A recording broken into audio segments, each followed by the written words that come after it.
Os bastidores da campanha que levou à presidência da República o então candidato Luiz Inácio Lula da Silva. As conversas privadas, as reuniões estratégicas, enfim, os momentos que antecederam a eleição histórica do ex-metalúrgico do ABC paulista.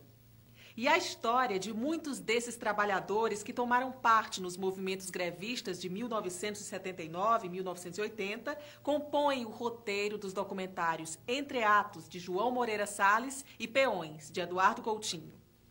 O programa Papo 21 promoveu o encontro dos dois cineastas que explicaram todo o processo de realização e edição dos documentários.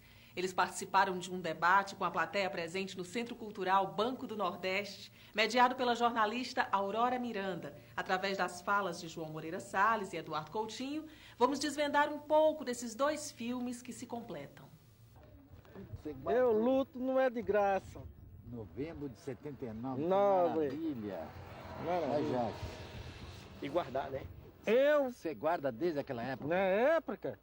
Esses dias um companheiro Chita do PT, Chita não, um companheiro do PT falou assim, eu não sei o que eu tinha falado, que ele falou assim, porque companheiros e companheiras, eu prefiro o Lula de macacão, o Lula... Eu não estava na reunião, aí quando eu cheguei me falaram. E de todos os documentários que eu já dirigi, esse realmente foi o que foi o mais difícil de encontrar. O filme, durante muito tempo eu não encontrei o filme e só fui encontrar depois de muito tempo de trabalho. Mas, João, uma coisa que você tem dito em todos os lugares e que surpreende a gente também é que você ficou surpreso com a não censura que você teve para fazer esses filmes, né? Você teve acesso a todos os momentos e nunca alguém disse, não entre aqui, não faça isso. Não...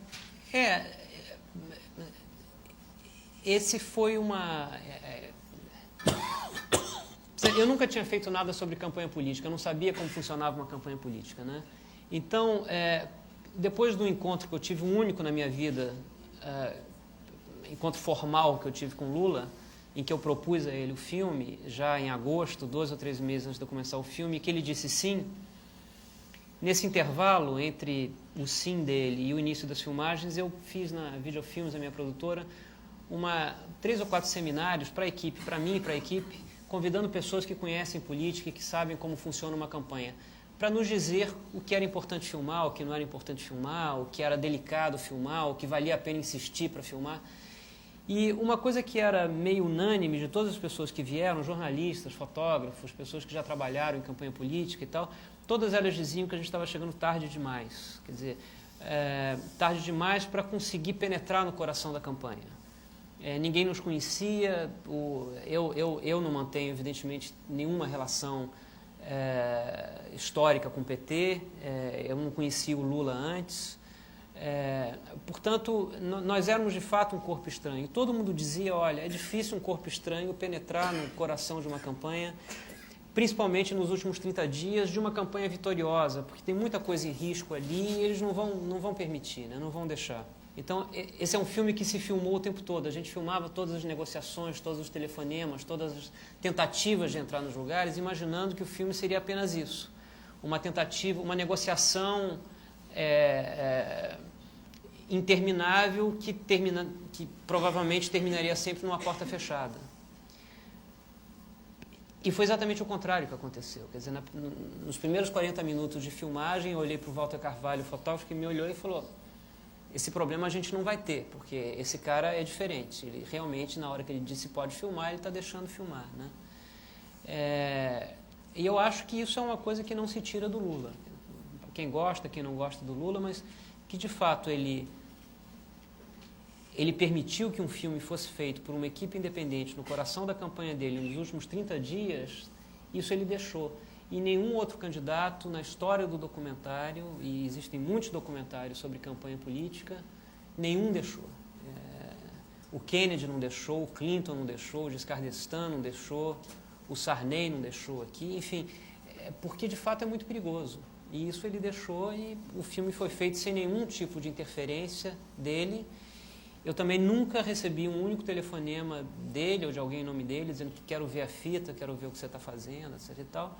Eu acho que isso é um sinal positivo. Agora você não escapa. Ela tem que fazer pergunta. Mestre Coutinho. Não, mestre não. Para fazer aquela... Para colher tantos depoimentos, né? Muitos, aliás, no Ceará, foi começado aqui. Como é que foi encontrar essas pessoas, esse processo de vir do Rio para cá, fazer com que as pessoas falassem? Não, porque o Ceará começa o filme, mas na verdade foi filmado, sei lá, uns 10 dias antes do segundo turno. A gente queria fazer numa cidade aqui, acho que é Base Alegre, a minha impressão, que até podia reivindicar esse título, a maior cidade metalúrgica do Brasil, porque percentualmente é impossível que haja uma cidade com tal percentual de metalúrgicos da zona do ABC, tanto que tem uma associação no ABC que teve 10, 8 mil associados, que eram todos de Base Alegre, praticamente, entende? E a gente discutiu isso. Então, no meio da filmagem, a gente foi para Base Alegre e voltou para lá. E, aliás, quase que Base Alegre sai do filme, razão pela qual eu seria linchado e não viria aqui, né? Mas, afinal, foi mantido. Não tem aventura muito. Eu tinha um problema grave, que eu tinha que lidar com um fato histórico, que eu não lido há muito tempo, e que é um pouco um problema para mim. E outro problema é que eu não tinha um espaço fechado. O ABC é enorme, né? Tem 2 milhões de habitantes, etc. Sem incluir o Ceará, né? Então, quando o espaço é muito aberto, já começa a me deixar zonzo, sabe? Já não tenho foco. E a segunda é que eram 150 mil pessoas, 140 mil, que participaram de uma greve há 20 anos. Onde estão? Qual o critério para achá-los? Então, tirado a primeira decisão, que é eliminar as figuras públicas, os que subiram na vida, que são inúmeros, né? O assessor da Secretaria de Educação de Diadema, né? O assessor do vereador de Janir Ribeiro. Isso estava eliminado no programa, entrar alguém desse tipo. O outro critério para fechamento de uma coisa tão vasta, que sempre vai ser, era tentar encontrar a partir de fotografias, mais de 200 fotografias de 3 filmes de longa-metragem, no meio das multidões, etc., caras que eu pudesse achar. O interessante era achar quem é aquela carinha que está lá, que eu não sei quem é, será que esse cara do sindicato, alguém sabe lá, de onde ele veio, por que ele foi a essa greve, que fim ele levou. Era essa a questão. E você mostra muito esse mais processo. Contar a história da greve não é uma tarefa que o cinema até pode fazer, mas os livros podem fazer muito melhor, e aliás não fizeram por culpa das universidades. Não é nenhum livro antropológico, sociológico, histórico, só sobre a greve ou político, que seja realmente lamentável. Então, meu problema não era contar a história da greve, é como a vida privada se juntou com a vida pública, se separou ou não. E a ideia de fazer o filme foi uma sugestão do próprio Lula? Você inicialmente pensava em fazer... Foi inicialmente uma ideia do Jânio fazer os 2 candidatos do segundo turno. De 2 filmes que iam ser feitos, um com o Serra e outro com o Lula. Pois é, e daí eu tive essa sugestão, e isso durou meses. Né? E afinal, não é decisão. Mas consultado o Lula no começo de agosto, pouco antes de começar, um negócio bem louco, né? É que o próprio Lula não disse nada que queria um ou outro, mas disse que a campanha dele perdesse ou ganhando era histórica e que ele só existia porque existiram as greves do ABC. Então, resultou no que a gente fez, resultou no que a gente, no fundo, queria fazer mesmo, e foi uma coisa importante, porque eu fiz o filme que eu queria fazer, e o João fez o filme que ele queria fazer, não por 2 campanhas, mas fez com acesso à campanha, que lhe foi permitido em parte pelo fato de que estávamos todos do mesmo lado. Se imagina se tivesse alguém com o Célio ou com o Lula. Daí eu te dizia para ele no telefone, amanhã vai ter isso, amanhã vai ter aquilo. Éramos grampeados no segundo dia, enfim, eu acho que facilitou as coisas e cada um fez o filme tentou fazer o filme que queria fazer. E quando vocês começaram a fazer e tal, vocês já pensavam em ter os filmes prontos só depois de certo tempo, de 2 anos? Se programaram para lançar só depois de 2 anos? Como é que foi essa coisa e como é que está sendo a reação das pessoas quanto aos filmes? Isso tem agradado a vocês? Qual está sendo o resultado dos filmes? Não, olha, no meu caso específico, são 170 horas de material. Você não consegue entrar numa ilha de edição antes de ter esse material transferido para papel, né? Para que você possa saber o que as pessoas de fato estão dizendo, aonde estão dizendo, em que circunstância estão dizendo, e se disseram antes daquilo ou daquilo outro, porque isso faz diferença também. Só para você transferir 170 horas para o papel, você leva pelo menos 3 meses. Né? Para você assistir 170 horas de material, se você tem a disciplina de assistir, sei lá, 6, 7 horas por dia, o que é muito, você leva um outro mês para começar a entender o que você tem. E aí você entra na ilha de edição. Né? Esse é um processo que talvez não precisasse levar 1 ano e meio se eu tivesse encontrado o filme imediatamente. Mas certamente não leva menos de 8, 9, 10 meses, entende? E essa foi uma das razões pelas quais esse filme não foi feito dentro da Rede Globo. Porque houve uma proposta inicial, eu levei para a Globo queria uma antiga reivindicação da produção independente brasileira. A Globo, em 2002, entrou em contato com algumas produtoras independentes. E dessa conversa surgiram coisas muito boas, como Terra dos Homens, Cola 2, etc. e tal, e vieram conversar comigo. E como me chamaram, não chamaram meu irmão, eu supus que, não chamaram o Valtinho, eu supus que eles queriam alguma coisa na área de não ficção, na área de documentário. E aí eu pensei, foi a primeira vez que me ocorreu fazer um documentário sobre as eleições. E eu voltei à Globo e propus a ele, ao meu interlocutor, dentro da Globo, esse projeto. E o cara gostou da ideia. E a ideia avançou. E ela só não foi para frente, não por uma questão de controle editorial, que seria o que, né, as pessoas poderiam pensar a princípio, né, uma questão política, etc. Não foi nada disso. Foi uma questão de raciocínio de televisão versus raciocínio de documentário. Raciocínio do jornalismo versus raciocínio do documentarista. Para eles, um filme desse só faria sentido se pudesse ir ao ar 1 semana antes da posse do presidente. Então, o filme terminava de ser rodado em 27 de outubro e precisava ficar pronto no dia 28 de dezembro, me dando 2 meses para fazer o filme. O que, na lógica do jornalismo, faz sentido e pode ser feito. Mas é um outro filme, é uma outra coisa inteiramente diferente, entende? E é claro que eu não sei trabalhar assim, não estou dizendo que seja errado trabalhar assim, mas eu, como sou documentarista, não saberia trabalhar assim. E disse não. Então, portanto, na minha cabeça e na do Eduardo, esse filme só ficaria pronto 1 ano depois. Só poderia ser lançado 1 ano depois da campanha. E, aliás, essa é uma das razões que facilitou também o filme, porque quando eu fui conversar com o Lula, eu disse para ele, olha, não é jornalismo, não me interessa furar ninguém, eu não quero que esse filme fique pronto 1 semana, 2 semanas, 1 mês, 2 meses depois da sua posse. É provável que o filme só fique pronto 1 ano depois da sua posse. E aí facilita tudo, entende? Porque ele acha que não tem muito risco nisso, né? E tem, mas ele acha que não tem. É evidente que é um filme que, se fosse lançado 3 semanas depois da posse do Lula, teria 5 vezes mais público. O que seria ótimo do ponto de vista da produtora, do ponto de vista do diretor do filme. Agora, por outro lado, eu devo dizer o seguinte, talvez não sejam espectadores tão interessantes, porque eu acho que o filme hoje é mais inteligente do que ele era 3 semanas depois da posse, entende? Porque você consegue ver no filme os dilemas do governo. No próximo bloco, a diferença entre ficção e documentário.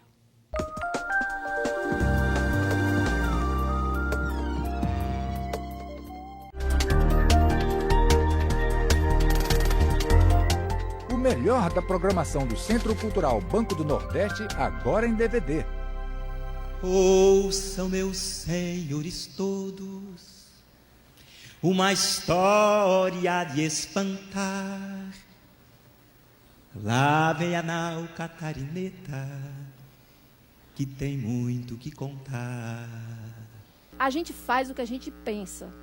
A gente faz o sentido que a gente produz nas coisas. Quase todo mês aparece um mulatinho, Pedrinho da Silva, no Jornal da Globo, que conseguiu descobrir uma coisa sobre o genoma humano, sobre a engenharia genética, coisas que o mundo está gastando fortunas, tendo dinheiro, tendo comida, tendo tudo de bom para fazer. De vez em quando alguém aqui, em situação absolutamente precária, faz. A cultura mais rica que tem do Brasil é a cultura nordestina. A cultura local é importante, a cultura mundial é importante, a cultura regional é importante, a cultura nacional é importante. Eu falando, digamos assim, do regionalismo saudável, assim, do regionalismo de reflexão e tal, e que a gente tenha um confronto bom com as outras regiões e que faça parte, que tenha visibilidade à cultura nordestina. É aquela velha ideia do Tolstói, né, de que se quer ser universal, né, pinta bem a tua aldeia, né? Paraíba era o centro artesanal, Piauí o setor da criação, em Sergipe cultura é tradição, Maranhão a reserva florestal.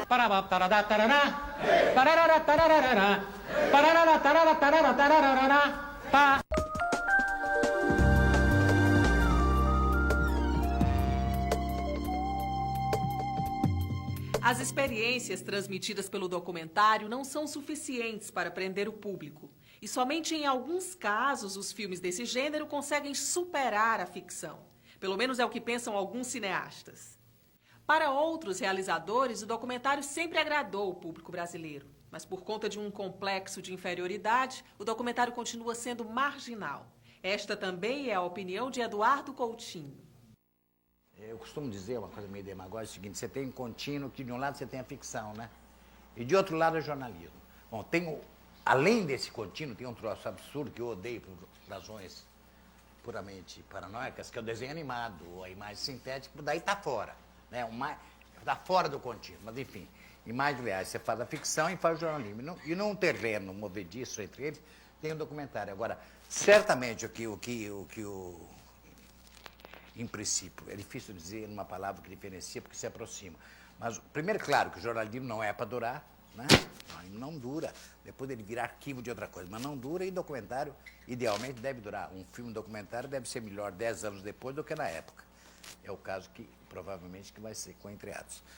E terceira, que outras pessoas já disseram, é o seguinte, é que o jornalismo, por mais aqui ou na França, etc., ele se pretende dizer a verdade, o jornalista está lá, diz a causa, ele se completa no que ele faz. E basicamente, o documentário é um troço que justamente tematiza a possibilidade de estar filmando real e de ser objetivo.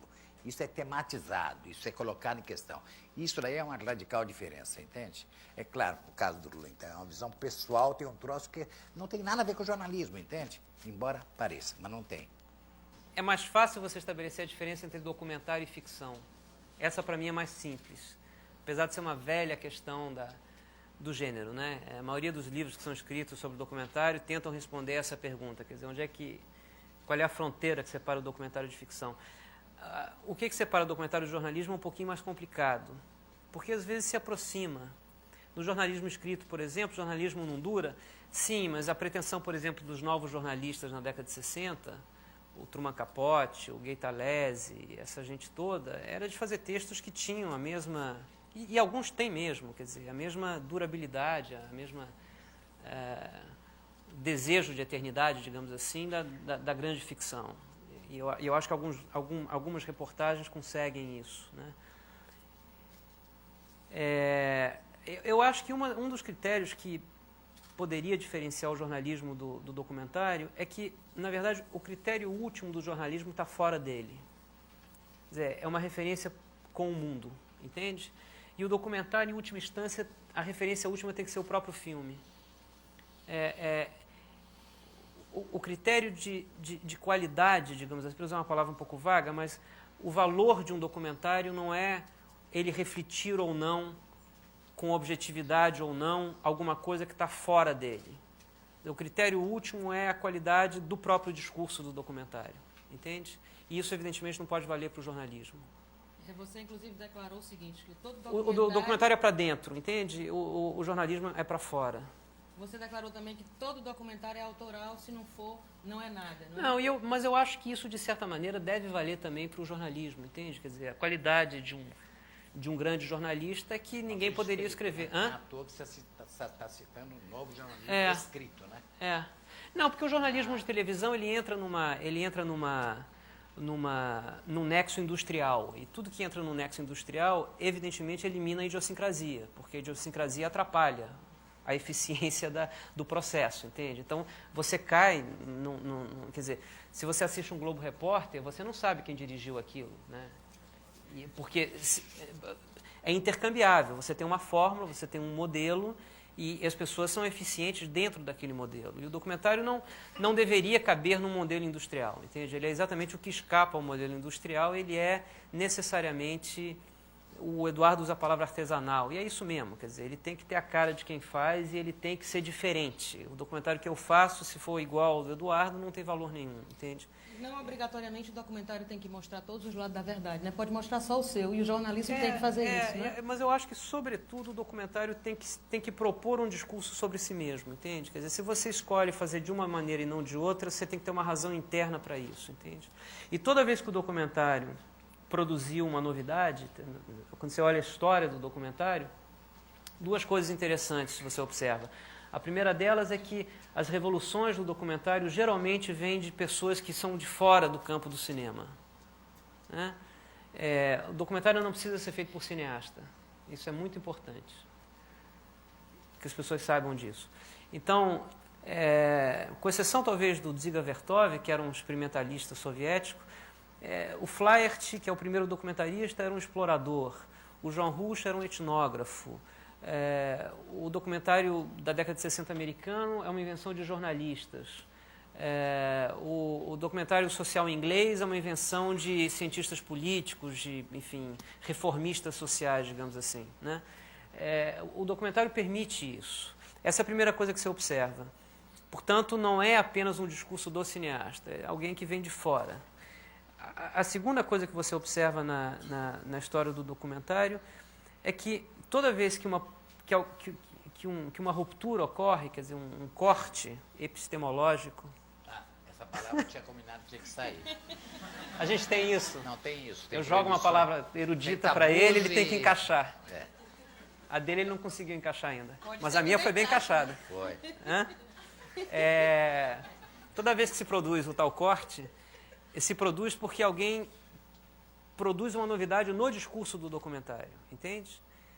Não é porque surgiu um novo tema, mas é porque surgiu uma nova maneira de narrar o tema. Coutinho, e você, que em geral filma as pessoas comuns, né? A gente gostaria de saber, então, se tem diferença entre filmar celebridades, pessoas importantes, e gente comum. É um refrão que eu sempre digo, porque me perguntam muito, então, que a pessoa pública, em princípio, especialista, o grande... Enfim, o Ivo Pitangui, o presidente, o cara, né? O ator famoso, ele tem muito a perder. Então, ele é um cara que se defende, que ele não vai ter emoção na fala, que tem que pensar no que fala antes, ele tem um discurso pronto. O que pode servir para o jornalismo. É ótimo, ela é esquecível, de repente, né? Só a Maria da Conceição Tavares é que é diferente, porque de repente ela entra no entusiasmo. Uma vez eu estava fazendo uma coisa sobre economia com ela, dívida externa, e ela fala tão depressa, tão depressa, que de repente também ela se enganava com a Argentina e tal. Mas de repente ela, já isso depois da filmagem, ela ficou tão nervosa, porque ela se apaixona e botou de mim, eu quase quebrei toda a cristaleira dela. Mas é uma exceção, né? Uma especialista que entra em transe. Então, fora disso, é um horror, né? Porque E o caso do Lula é um fenômeno também diferente, é um fenômeno à parte, que é uma figura pública e se expõe improvisando no filme todo. Então, são raríssimos casos. Em geral, não é assim. Em geral, entra aquele especialista frio atrás de uma mesa e fala, e o que é um horror, só serve para jornalismo, né? E a figura comum, nem sempre, em primeiro lugar, tem menos coisa a perder, porque ela não é anônima na comunidade, mas fora dela ela é anônima, então tem muito menos a perder. O catador de lixo tem medo que o vizinho saiba, mas se um cara souber em São Paulo, ele não está ligando, entendeu? Não é uma figura nacional. E isso facilita as coisas, o que não quer dizer que ele também não tenha seus estereótipos, que ele queira dar um clichê e tal. E trata-se de encontrar num jogo, que às vezes dá certo, às vezes não, se é possível ir além desse clichê, que é evidente na figura pública e que também na figura comum é mais difícil de liberar, não é? E tentar encontrar, de repente, que a pessoa pense aquilo que nunca pensou, ou que nunca botou para fora. Enfim, aí entra todo um jogo que não tem manual que explique, e eu não podia dizer muito mais do que isso. Acho que é isso. Bom, ontem eu estava ouvindo o Silvio Tendler falar, por coincidência, ele disse que o que existe em relação aos documentários brasileiros é um certo complexo de inferioridade por parte do pessoal da criação, que acha que a arte está na ficção e não no documentário. Ele disse que o público sempre gostou muito do documentário, tanto é que ele fez o Jango em 84 e teve muito público e tal. Queria saber se vocês concordam com isso, que o público brasileiro sempre gostou de documentário. Não, isso o Silvio diz sempre, mas o Silvio é um otimista, ou então diz porque precisa dizer, sei lá. Não, eu não acho isso, não. Eu acho o contrário, o Jango não prova nada. Naquela época, o Jango foi um caso excepcional, como o Michael Moore foi. Não, isso eu digo sempre, mas é até cansativo. O documentário foi, é e será marginal. Mas o que quer dizer ser marginal? Vagabundo, dá tiro, não é isso. Ele ocupa uma margem. Há 100 anos que ele tem uma margem, né? Depois do Méliès, há 100 anos, e o centro é ocupado pela ficção, que é o sonho. As pessoas vão no filme para sonhar, e é normal. Sonhar, ter os atores, então a ficção é uma necessidade primordial, que infelizmente a televisão vem suprindo e, né, de graça. Bom, então o documentário tem uma margem. É bom isso ou ruim? Não se trata de ser bom ou ruim, isso é assim. A gente que trabalha em documentário tenta aumentar essa margem. Ninguém quer ficar no gueto, não estou elogiando a margem. Né?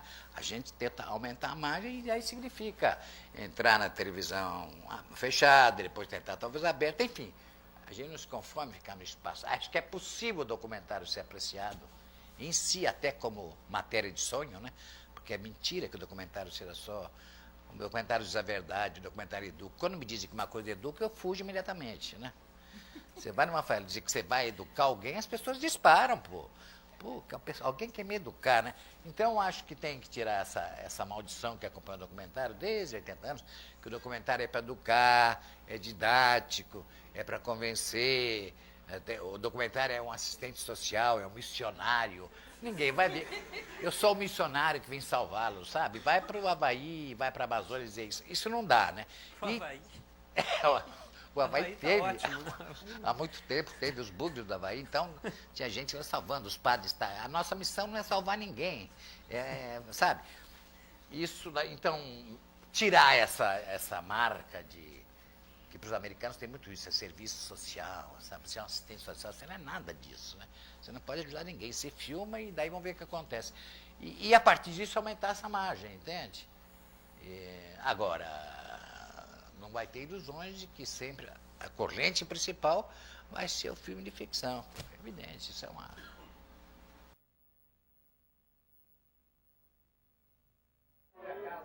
Ô, Chicão! Meu amigo agora é presidente, hein, Chicão?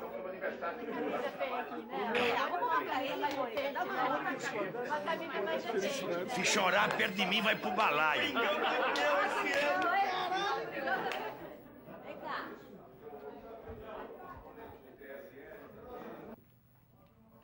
Tudo bem? Agora que eu já sou presidente, eu fico cumprimentado com o companheiro aqui. Parabéns. Entendeu? Que nós sejamos privilegiados Isso, depois. querido. Vamos agora fazer o que tem que ser feito nesse país. Se Deus quiser. Ó, o primeiro presidente da República tá nadando lá. Cumprimenta. Pode cumprimentar. Eu? Esse é meu filho mais velho, o Luiz Cláudio Caçula. Aí falta um que daqui a pouco tá chegando aí. Essa é minha norinha. Eu moro agora com o filho do presidente. Tudo bem? Mas fiquei contente de vir aqui e de estar hoje de manhã lá. Foi ótimo. No seu aniversário.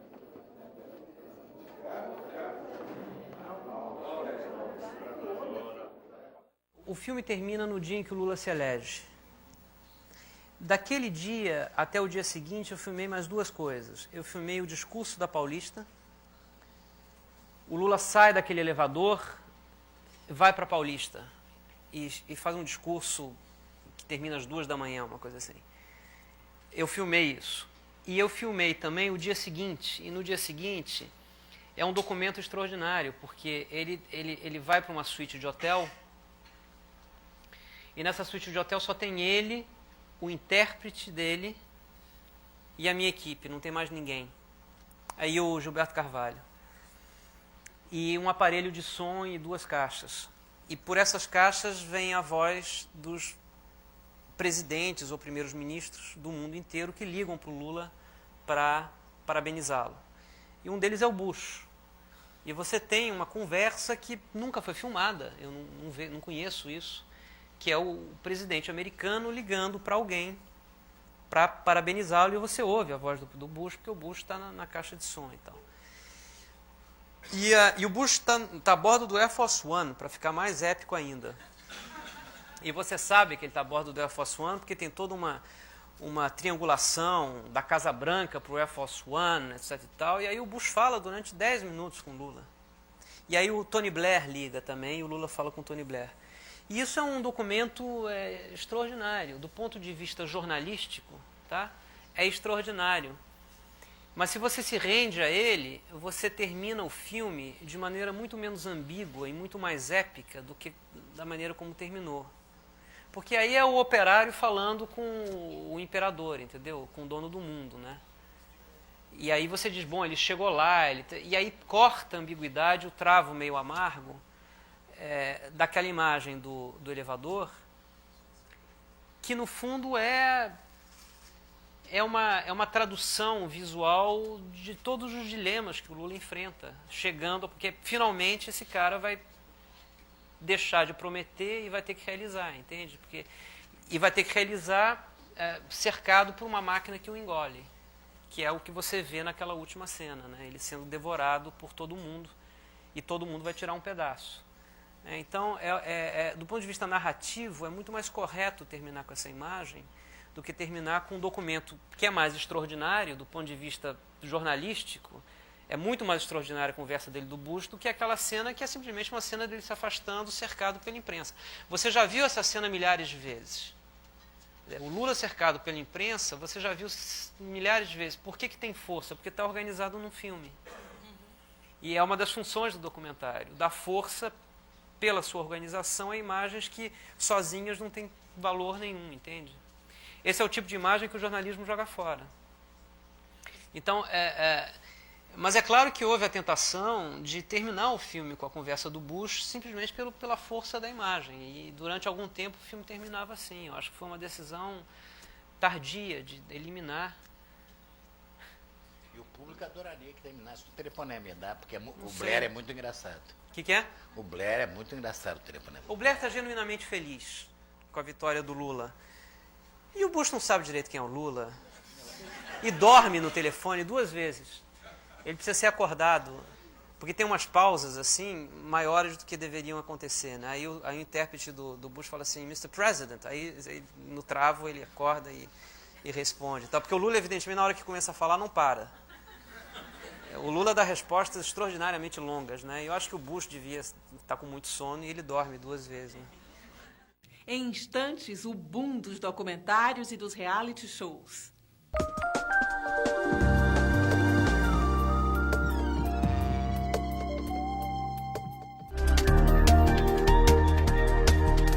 O melhor da programação do Centro Cultural Banco do Nordeste, agora em DVD.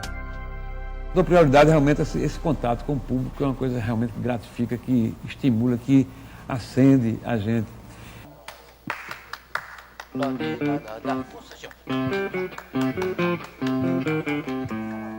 Meu Deus, esse aqui é arte. Tem gente por esse mundo que já nasce afortunada e que, embora passe um tempo sem poder arranjar nada, chega por trás a fortuna, vem pegá-la de emboscada, né? Verdades e mentiras. Mesmo que o poeta se considere ateu, um belo poema nos aproxima de Deus. A morte sem informação, dizem que é pior do que a morte sem comida. As mudanças não são num clique, entendeu?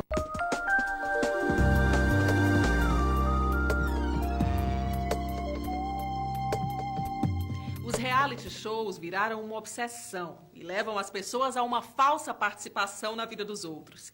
De repente, a ficção fica à margem e o que deslumbra é a vida real. Mas será que a onda dos reality shows tem feito o público gostar mais de documentário? Essa questão do reality show é uma questão... Ela é universal, né? Quer dizer, as pessoas assistem aqui, assistem na Inglaterra, assistem nos Estados Unidos, assistem em todo lugar. E é claro que eu compreendo a pergunta, quer dizer, porque existe alguma coisa de próximo, né? Quer dizer, você está filmando as pessoas o tempo todo, principalmente próximo do documentário que eu faço, que é um documentário de observação, e que você está lá o tempo todo e tal. Onde é que estaria a diferença, né? Eu acho que a diferença essencial, é difícil dizer isso, mas eu acho que a lógica do reality show exige que o sujeito apresente o que há de pior nele, entende? É assim que ele passa. Quer dizer, na verdade, é um jogo de rasteira, né? Quer dizer, quem passa melhor a rasteira no outro, porque no fundo você está querendo eliminar as pessoas, não é isso? E o documentário não é isso que a gente faz, e certamente não é isso que o Eduardo faz, quer dizer, você também não filma para você também não filma para produzir, para que a pessoa revele o que ela tem de melhor, isso seria piedoso demais, é uma bobagem, mas certamente não para que a pessoa ofereça o que há de pior, porque muitas vezes elas querem te oferecer o que elas têm de mais mesquinha, de pior, de mais, porque é isso que um Big Brother produz, na verdade, entende? As pessoas estão ali para ganhar dinheiro, e para ganhar dinheiro precisa eliminar o que está ao lado, e para eliminar o cara que está ao lado vale tudo, entendeu? Quanto mais sofisticada a tua estratégia, melhor. Enfim, é uma lógica de competição como qualquer outra, entende? E a competição gera um determinado tipo de comportamento que evidentemente não interessa a mim e não interessa ao Eduardo. Então eu acho que você poderia até dizer que o documentário especificamente do Eduardo é o oposto do reality show, é exatamente o seu antídoto. Não, eu acho que é uma tendência que existe, que vai durar muito em televisão, eu acho... O que adianta eu achar lamentável um troço que existe? Eu lamento que exista o dinheiro, pelo amor de Deus, pô, eu lamento que exista a TV, sabe? Zero, sai pro lá, né? Não adianta lamentar só. E eu acho que vai durar, é uma moda que vai durar, dizem que não, mas acho que vai durar. E o que se pode fazer? Eu conheço gente que adora, e se você vê 3 capítulos é terrível, uma hora às vezes até eu queria acompanhar, entende? Essa falsa noção de participação na vida dos outros, essa falta de interatividade que se atua sobre os outros. Mas, enfim, é humano, vivemos no mundo em que a gente vive, no mundo todo existe isso. E eu só gostaria que um dia o reality show fosse mais longe e tivesse verdadeiros assassinatos, entende? Sabe? Tivesse atos sexuais frontais mesmo, entende? E realmente a coisa tem que chegar até o final. Vocês têm oportunidade de duelos finais, com arma, entende? E daí o cara é tirado em maca, sai... Eu acho que tinha que ir até o fim. Infelizmente, não chegamos lá ainda, para daí mexer com a coisa. E a gente tem que lidar com isso, e eu digo só uma coisa a mais, que as pessoas, uma coisa que facilita a nossa vida é que nós chegamos num lugar e sempre dizem é televisão, e quando dizem é TV Globo, a gente diz, não, já perde um pouco o interesse. Quando a gente diz, mas é televisão, não é televisão, já tem 3 crianças mais que saem. Daí tem um terceiro que pergunta, o que é então? Daí você fala um documentário, daí é grego, as pessoas arregalam os olhos, porque documentário é uma palavra grega que ninguém sabe o que quer dizer. Daí você fala, para facilitar, é meio reportagem. Daí, não, tudo bem, reportagem de televisão já se anima um pouquinho. E quando ficar pronto, daqui 1 ano, daí acabou o interesse. Outro dia eu estava assistindo de passagem, porque tinha gente da família vendo, eu tive dando uma olhada nesse último Big Brother, e me cheguei...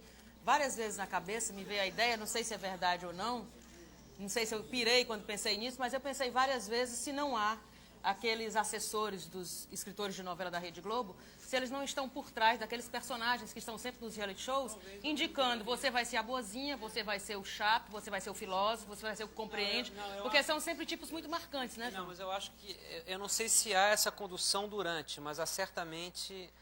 A seleção já é em função disso, né? Quer dizer, você vai buscar tipos, né? Quer dizer, então você vai buscar o homossexual que vai ser o palhaço, você vai, você vai, sabe, você vai buscar o forte burro, entendeu? O bonito idiota, a gostosa tola, entendeu? A inteligente feinha. Você reproduz os estereótipos e você joga todo mundo numa jaula e vamos ver o que acontece. Não é muito diferente do Coliseu Romano, entendeu? É um pouco essa a lógica. E nesse sentido é realmente o oposto do cinema que a gente pretende fazer. Mas às vezes as próprias pessoas acham que é isso que você quer delas, então elas oferecem isso para você, entende? Contamina. Agora temos uma pergunta do radialista Ricardo Júnior, que está no 3º andar. O então candidato Lula sabia quando o filme iria ao ar? Até que ponto existe uma interpretação ou um personagem candidato sob o olhar das câmaras? O candidato, você acha que o candidato atuou para passar a imagem de bom moço? Bom, vamos lá. A primeira parte, não, ele não sabia quando o filme ia ficar pronto, porque eu não sabia quando o filme ia ficar pronto. Então, ele não podia saber. Em segundo lugar, ele sabia que o filme não ficaria pronto certamente antes dele tomar posse, e provavelmente levaria pelo menos enfim, 6 meses depois da posse para que o filme pudesse existir. Mas se ia ser lançado um ano depois, eu não sabia. Em relação a essa questão da atuação, é uma velha pergunta do documentário, e que é uma pergunta que me parece já inteiramente superada e que geralmente vem do campo positivo do jornalismo, né? Quer dizer, essa ideia de que o jornalista precisa acreditar na sinceridade do seu interlocutor. O interlocutor não está me enganando, como se houvesse isso, né? Então, mas é curiosíssimo, porque, por exemplo, se eu for entrevistado, é evidente que eu vou falar para o jornalista escolhendo com muito cuidado as minhas palavras. Eu não vou falar com ele como eu falaria com o meu melhor amigo no Caio Martins assistindo o jogo do Botafogo, entende? Será que ele deve voltar para a redação e jogar fora a entrevista porque eu atuei nesse sentido? Quer dizer, eu não fui sincero ou eu não fui espontâneo, para usar essa palavra, entende? Não, ele não deveria. Eu resolvi me apresentar desta maneira. A mesma coisa acontece no documentário. Quer dizer, quando você coloca uma câmera na frente do Lula, o Lula toma várias decisões, né, de como ele quer se apresentar diante da câmera. E a decisão que ele toma é absolutamente sincera em relação a como ele quer aparecer diante da câmera. E isso não deve ser recusado, pelo contrário. Então, se ele resolve ser o gente boa, o piadista, o brasileiro informal, é porque em parte ele é isso e em parte ele quer parecer isso.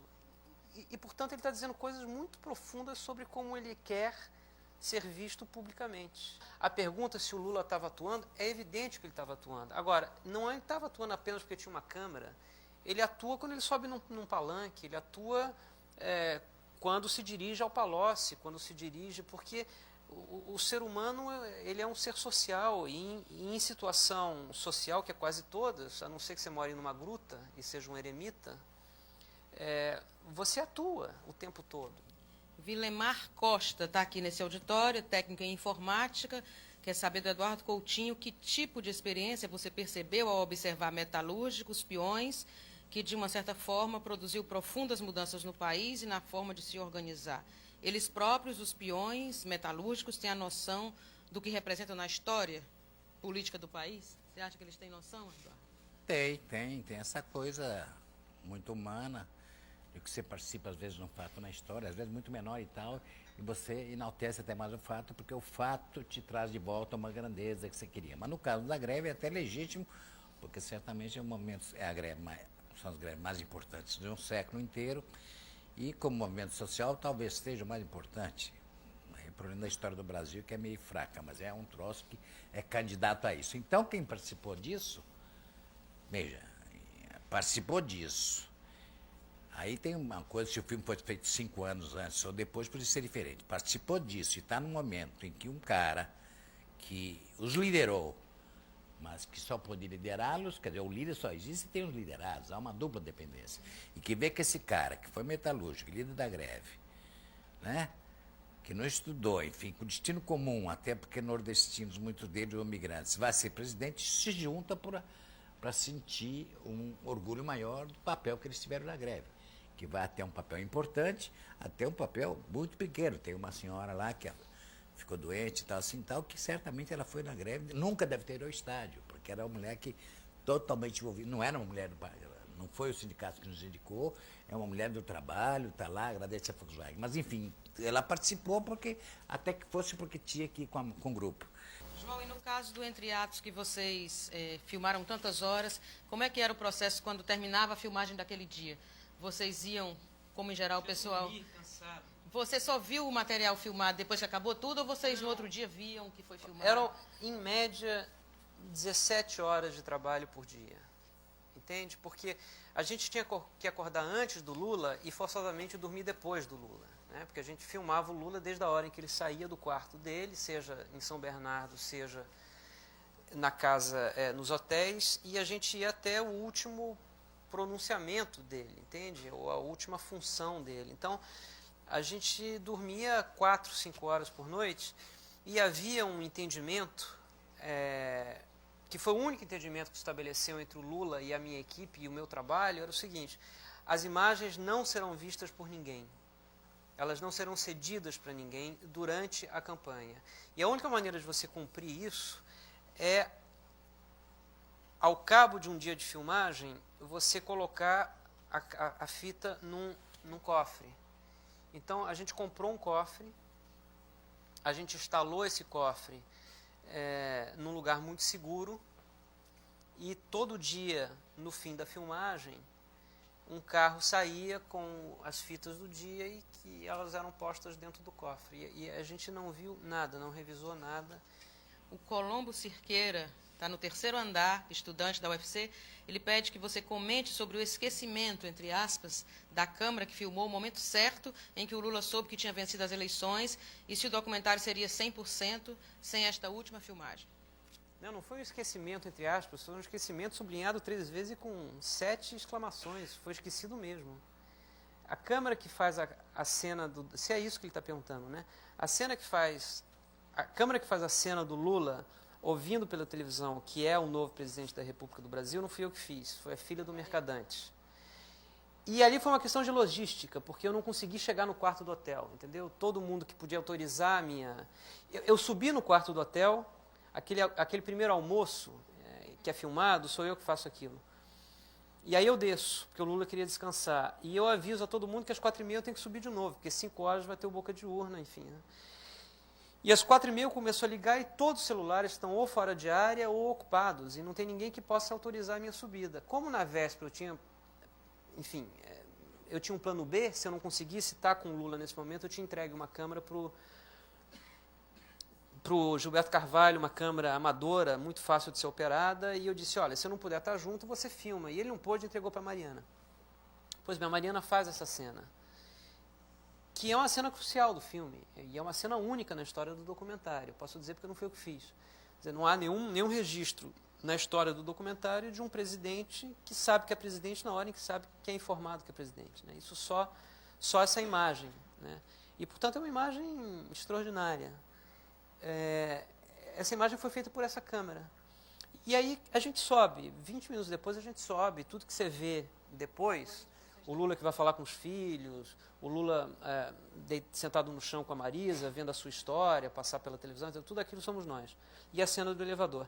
Quando o Lula vai embora para Paulista, a equipe inteira desce e a gente comemora, a gente se abraça, enfim, porque estava terminada ali a nossa tarefa, a gente conseguiu filmar tudo, acompanhamos tudo e tal. E aí todo mundo se comemora, se abraça, etc. e tal, e aí a gente vai para Paulista. E a gente filma a Paulista. E isso termina às 3 horas da manhã. E às 3 horas da manhã a gente volta para o carro e junta o equipamento, e na hora que vê a caixa dessa tal câmera pequenininha, com a fita dentro, a câmera não está. A câmera tinha sumido. Com essa cena da Mariana, né?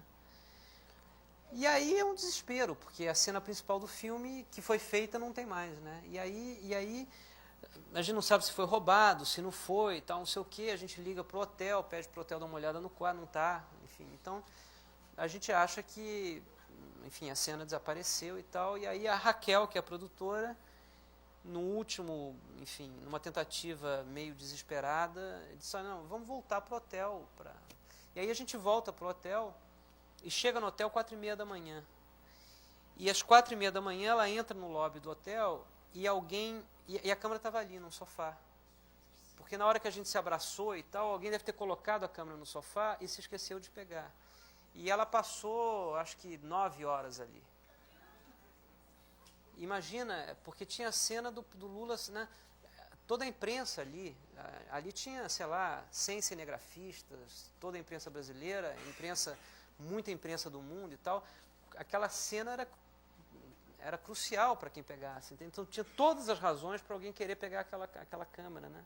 E ninguém pegou, a câmera ficou intocada, ou roubar, né? Ela ficou intocada ali naquele lobby por 9 horas seguidas. E a câmera estava lá, né? Naquele momento. E quando essa filmagem ficou a cargo da Mariana, não deu um certo nervoso em você? Claro. De achar que ela podia não filmar legal por ser amadora? Não podia ficar uma imagem que você não gostasse? Claro, evidente, mas essa aqui é a boa angústia do documentário, né? Você nunca sabe direito e às vezes você tem que ter planos B, entende? Quando você não consegue, você entrega a câmera. E esse é um documentário todo feito com esse tipo de procedimento, entende?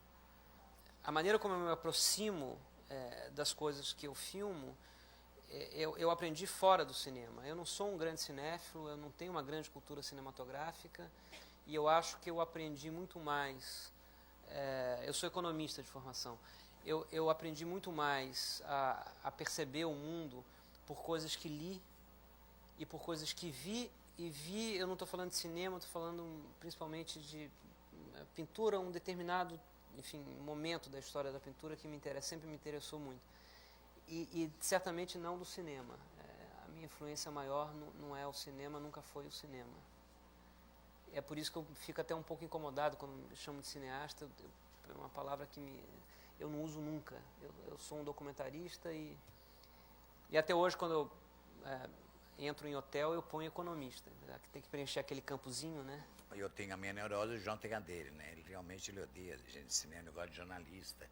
Ele se recusa, ele já foi submetido a ameaças e não aceita cineasta, não sou documentarista, ou jornalista, não.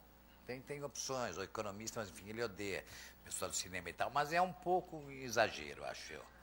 Tem raízes aí neuróticas, as minhas não. O que eu acho que ele diz e que é complicado é o seguinte: quando ele fala para revelar alguma coisa do documentário, sabe, que é importante renovar os olhares, o como fazer documentários, não o tema, que eu sei que é o que interessa a ele, passa pelo campo do cinema, ainda que ele odeie os cineastas e, eventualmente, o cinema, ele não diz que odeia, mas está de acordo comigo? Claro. Quer dizer, aquele negócio que o Jorge Simes dizia, aquelas frases feitas, você sempre repete, mas que tem um documentário, isso não tem que ser um filme, né? Eu acho que ele entende isso. Não, mas assim, que é um filme que passa por regras que não são da ficção, mas é bom conhecer a ficção, porque é um instrumento... Quer dizer, eu quero dizer? Não, você tem toda a razão, mas eu digo o seguinte, por exemplo, quando o Jean Rouch vem, ele vem com uma informação que não é a do cinema, mas é da etnografia, da antropologia, e aí ele transforma o cinema por causa disso, mas ele faz essencialmente cinema. Quer dizer, não há nada mais chato do que cinema antropológico, porque é antropologia, não é cinema, entende? Quer dizer, a grande graça e o grande desafio é você transformar a tua disciplina em cinema, que é o que o Flaherty conseguiu fazer, que é o que o Rouch conseguiu fazer, que é o que os jornalistas do cinema direto conseguiram fazer. Aquilo é cinema. Você pode discordar, você pode achar que está errado, enfim, mas é cinema. Bom, a gente chegou ao final das perguntas e do nosso tempo. Gostaria de agradecer muito ao auditório, a presença de todo mundo aqui e agradecer enormemente em meu nome, em nome de toda a equipe do Banco do Nordeste, em nome do Paulo Mota, que é o coordenador de comunicação e cultura, que nos dá a honra de estar aqui, o convite para participar desse debate, para ser a mediadora aqui, para estar entre esses dois craques. Então, eu fico muito feliz de ter participado do debate, agradeço muito aos dois, ao banco, a vocês que estão aqui e até o próximo Papo 21. Deixa eu só dizer uma última coisa. Sim, a palavra de vocês no final. Não, só uma última coisa. Só para vocês saberem que eu ganhei. É uma coisa pessoal, mas eu ganhei, porque eu encaixei epistemologia e ele tinha que ter encaixado fenomenologia e não encaixou. Não, fenomenologia não. Era fenomenologia, não conseguiu. Foi um prazer. Se eu respondi com alguma ironia, alguma pergunta, foi para me defender e não foi para atingir ninguém. Mas, na verdade, eu acho que as perguntas foram todas até elogiosas demais, e daí você tem que fazer ironia, senão a vida fica difícil, tá bom? Obrigado. Obrigado. E chegamos ao final de mais um Papo 21. Nos encontramos na próxima edição. Até lá!